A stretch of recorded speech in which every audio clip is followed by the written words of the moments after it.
Assalamualaikum warahmatullahi wabarakatuh. Waalaikumsalam warahmatullahi wabarakatuh. Alhamdulillahirabbil alamin. Allahumma sholli ala sayyidina Muhammad wa ala ali sayyidina Muhammad. Hari ini saya akan melanjutkan presentasi tentang makharijul huruf, yaitu di huruf dua bibir atau asyafatan. Baik, huruf dua bibir atau asyafatani jumlahnya ada 4 huruf, yaitu hurufnya fa, mim, ba, dan waw. Huruf dua bibir atau asyafatani terbagi menjadi 2 makhraj, yaitu yang pertama, bibir bawah bagian dalam, hurufnya fa. Yang kedua, dua bibir, hurufnya mim, ba, dan waw. Slide selanjutnya huruf fa. Tempat keluar huruf fa seperti yang ada di slide ini, ada gambarnya ya. Bibir bawah bagian dalam bertemu dengan ujung gigi seri atas. Jadi di mana bagian bawah bagian dalam bibir, yaitu bagian dalam. Jadi pada saat kita merapatkan bibir, bibirnya bagian dalam itu tidak terlihat. Jadi itu yang akan bertemu dengan ujung gigi seri atas. Seperti ini. Pa, pa, gitu ya. Huruf fa ada 4 sifat. Yang pertama hames, yang kedua rokhawah, yang ketiga istifal, yang keempat infitah. Latihan huruf fa berharokat. Pa, pi, pu. Pa, pi, pu. Sebentar. Uh,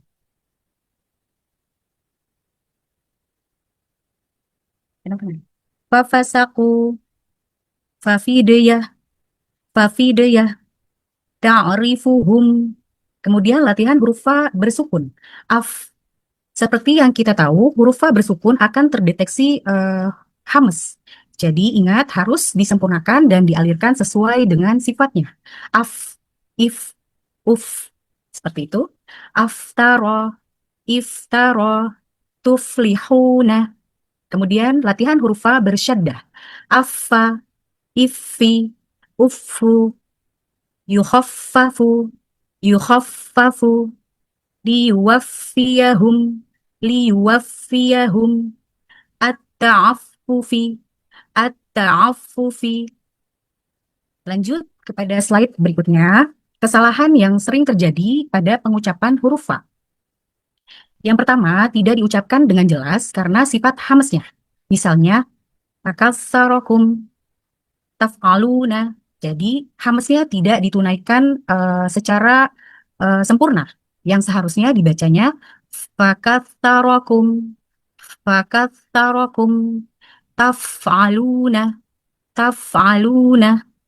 Kemudian yang kedua diubah menjadi mirip bunyi huruf V. V, bukan fa tapi V. Misalnya wadhdhadi'ah, wadhdhadi'ah. Yang seharusnya dibaca yang benar adalah wadhdhafadi'ah. Jadi tipis, tidak seperti huruf V. Wadhdhafadi'ah. Kemudian yang ketiga, diubah menjadi huruf P. Mungkin terkadang ada yang tercampur dengan logat karakter orang tersebut gitu ya. Jadi dibacanya papazia, papazia, yang seharusnya dibacanya fafazia, fafazia, seperti itu. Kemudian dua bibir, huruf ba. Tempat keluar huruf ba. Dua bibir dipertemukan dan dirapatkan. Tidak berlebihan, tidak juga seperti merapatkannya terlalu masuk ke dalam, tetapi cukup dua bibir dipertemukan dan dirapatkan. Ba. Kemudian sifat huruf ba ada 5. Yang pertama jahr, yang kedua syiddah, yang ketiga istifal, yang keempat infitah, dan yang kelima qalqalah. Latihan huruf ba yang berharokat. Ba, bi, bu. Ba, bi, bu. Sababa, sababa, bibabila, bibabila, a'budu, a'budu. Kemudian latihan huruf ba bersukun. Pada saat kita membaca huruf ba bersukun, ini akan terdeteksi sifat hurufnya yang qalqalah. Jadi memantul, dipantulkan. Abe, abe, ibe, ube, abe kamu, Ibrahimah, Ibrahimah, ubesilu, ubesilu. Kemudian latihan huruf ba bersyaddah. Abba, ibbi, ubbu. Rabbaka, rabbaka, rabbika, rabbika. Hubbus syahawati, hubbus syahawati. Selanjutnya, kesalahan yang sering terjadi pada pengucapan huruf ba, yang pertama dibaca dengan sifat hamas. Jadi ada udara yang keluar. Bismillahi, bismillahi, seperti itu. Yang seharusnya dibaca yang benar adalah bismillahi, bismillahi. Kemudian yang kedua, dibaca tafkhim atau tebal ketika berdampingan dengan huruf tafkhim, huruf tebal. Jadi terseret, banyak menjadi tebal. Al-batilu, al-batilu. Yang seharusnya dibaca tidak terseret dengan huruf tafkhim. Jadi seperti ini. Al-batilu, al-batilu. Seperti itu. Yang ketiga, tidak dibaca qalqalah saat bersukun. Jadi tidak dipantulkan. Yubsiruna, yubsiruna. Yang seharusnya dibaca yang benar yaitu yubsiruna, yubsiruna. Seperti itu ya. Lanjut ke slide huruf mim. Tempat huruf mim, dua bibir dipertemukan dan dirapatkan dengan disertai suara gunnah dari rongga hidung. Jadi sama seperti ba, dua bibir dipertemukan dan dirapatkan, tidak berlebihan, tetapi perbedaannya disertai suara gunnah dari rongga hidung. Ada udara yang keluar dari rongga hidung. Ini. Jadi ada udara yang keluar. Huruf mim mempunyai sifat ada 5. Yang pertama jahar, yang kedua bainiyah, yang ketiga istifal, yang keempat infitah, yang kelima gunnah. Latihan huruf mim berharokat. Ma, mi, mu. Ma, mi, mu. Wa mamati, wa mamati. Min, min. Mumaddadati, mumaddadatin. Kemudian latihan huruf mim bersukun. Nah, ketika huruf mim bersukun, kita lebih merasakan ada udara yang keluar dari rongga hidung. Im, um, am, im, um, amlam, amlam, imron, imron, hum, hum. Kemudian latihan huruf mim bersyaddah. Ketika huruf mim bersyaddah, kita menunaikan sifatnya yang gunnah. Jadi harus berlama-lama ditahannya, gunnah sangat sempurna. Amma, immi, ummu, amma, imma, ummuhu. Seperti itu ya. Slide ini kesalahan yang sering terjadi pada pengucapan huruf mim. Yang pertama, suaranya terputus saat wakof, sehingga hampir berubah menjadi huruf ba. Misalnya, ar-rahib, ar-rahib. Jadi, terputus, terdengarnya hampir berubah menjadi huruf ba. Yang seharusnya kita baca yang benar yaitu ar-rahim, ar-rahim. Seperti itu. Yang kedua, dibaca tafkhim, dibaca tebal ketika berdampingan dengan huruf tafkhim. Misalnya, mahmasofin, mahmasofin. Yang seharusnya yang dibaca yang benar yaitu mahmasofin, mahmasotin. Seperti itu. Yang ketiga, dibaca qalqalah saat bersukun. Yang seharusnya mim ini tidak ada sifat huruf qalqalahnya. Jadi, contohnya yaitu yametaruna, yametaruna. Ada qalqalahnya, memantul. An'amta, an'amta. Yang seharusnya dibaca yang betul yaitu yamtaruna, yamtaruna. An'amta, an'amta. Seperti itu. Huruf mim memiliki 2 makhraj.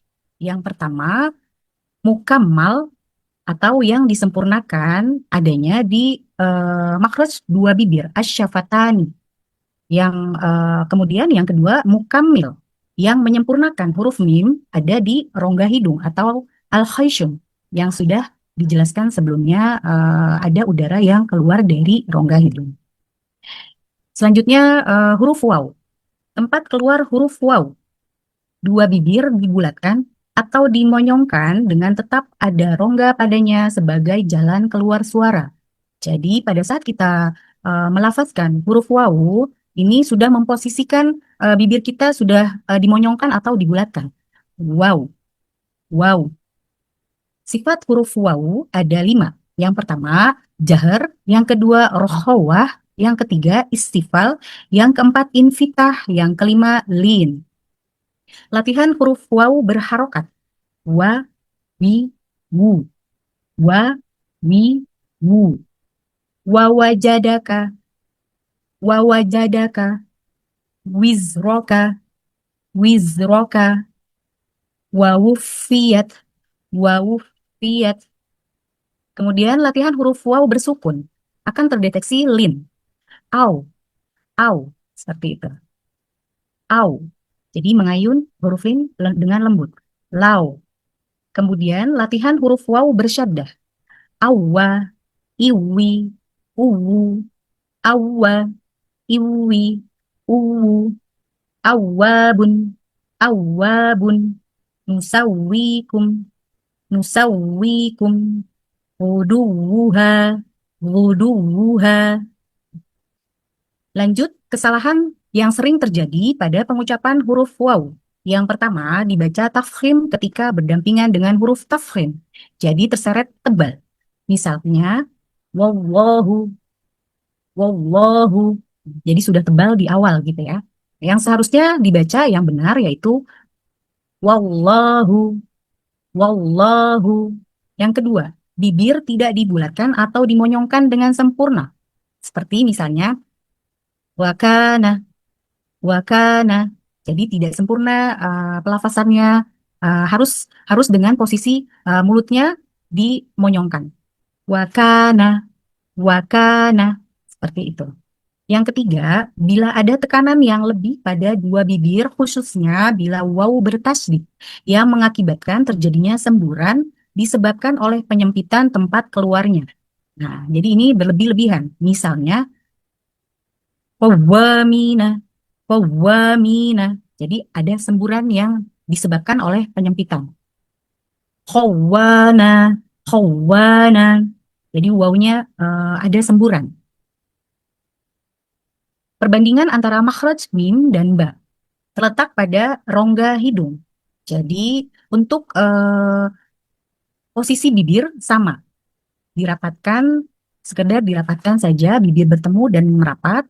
Tetapi pada saat di makhraj mim, perbedaannya yaitu ada udara yang keluar dari rongga hidung. Nah, untuk slide berikut ini, kita akan membahas rongga hidung atau al-khayshum. Seperti yang sudah dijelaskan sebelumnya, rongga hidung ini jadi ada udara yang keluar dari rongga hidung.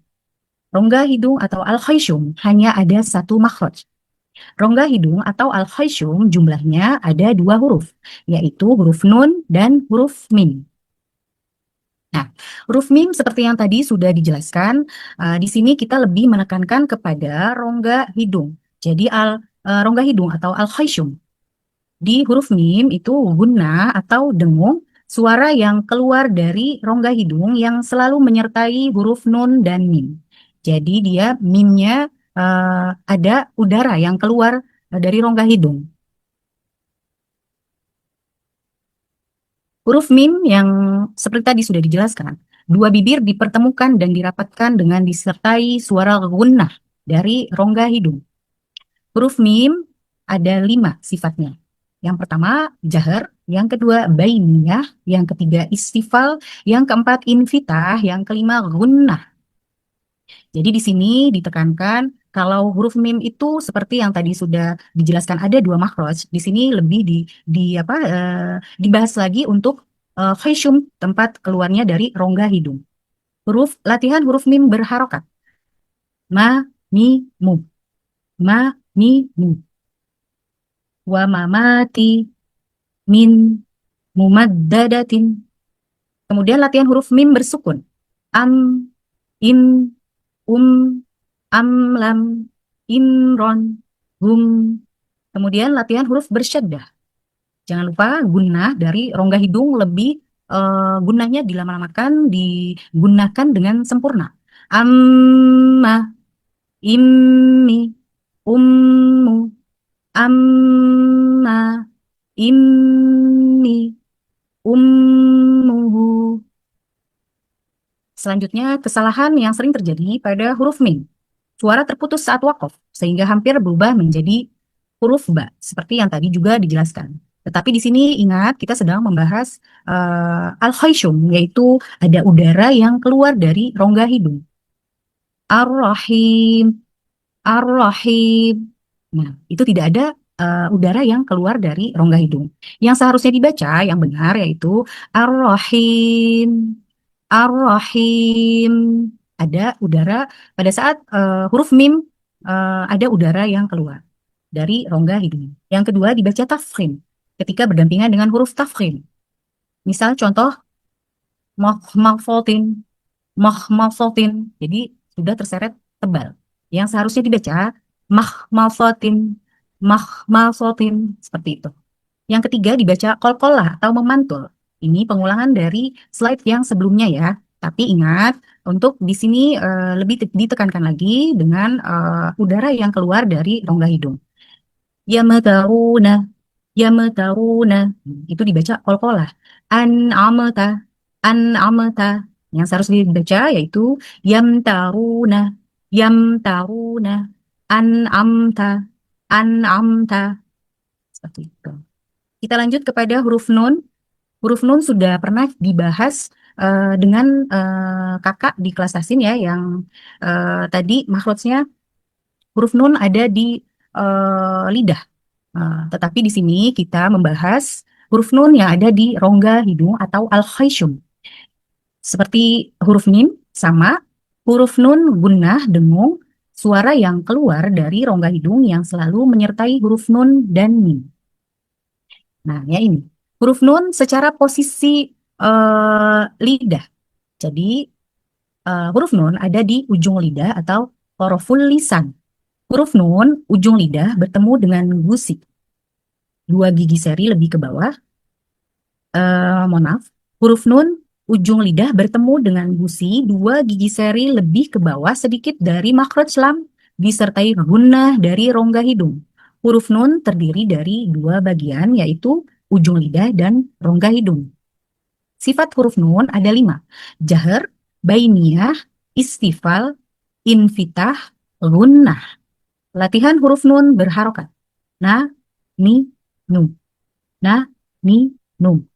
Wa na'matin, wa na'matin, wa ni'matan, wa ni'matan, nusukin, nusukin.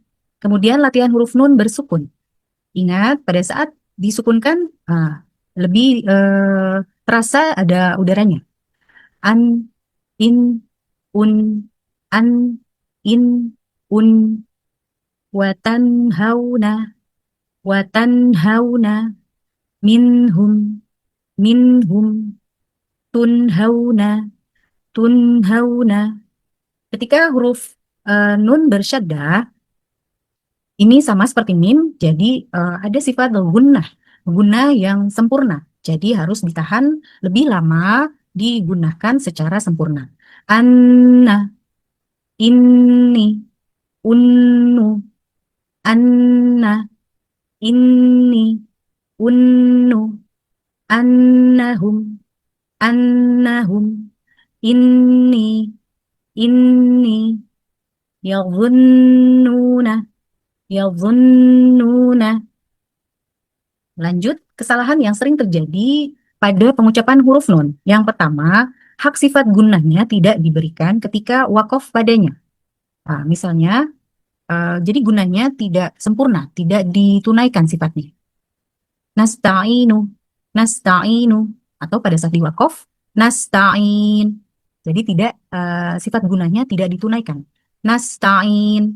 Seharusnya yang dibaca nasta'in, nasta'in. Seperti itu.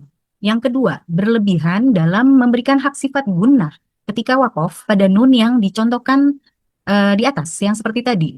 Tapi ini berlebihan hak gunahnya. Misalnya nasta'in. Jadi terlalu lama digunakan. Nasta'in. Seperti itu. Yang ketiga, dibaca qalqalah ketika bersukun. Jadi dipantulkan. Misalnya ane amta, ane amta. Yang seharusnya dibaca yang benar yaitu an amta, an amta. Kemudian yang keempat dibaca tafkhim atau tebal. An-naro, an-naro. Jadi nunnya terbaca tebal. Yang seharusnya dibaca tidak tafkhim. An-naro, an-naro. Kemudian yang kelima dibaca taktim. Gunnahnya yakni mengayun-ayunkan gunnah, membuatnya bergelombang dan bergetar ketika nun bertasdid. Ini biasanya terbaca eh, dengan memberikan nada pada saat kita membaca pelafalan huruf nun. Minal jinnati wan nas. Jadi diayun-ayunkan berlebihan dan bergelombang kemudian bergetar. Yang seharusnya dibaca seperti yang benar yaitu minal jinnati wan nas.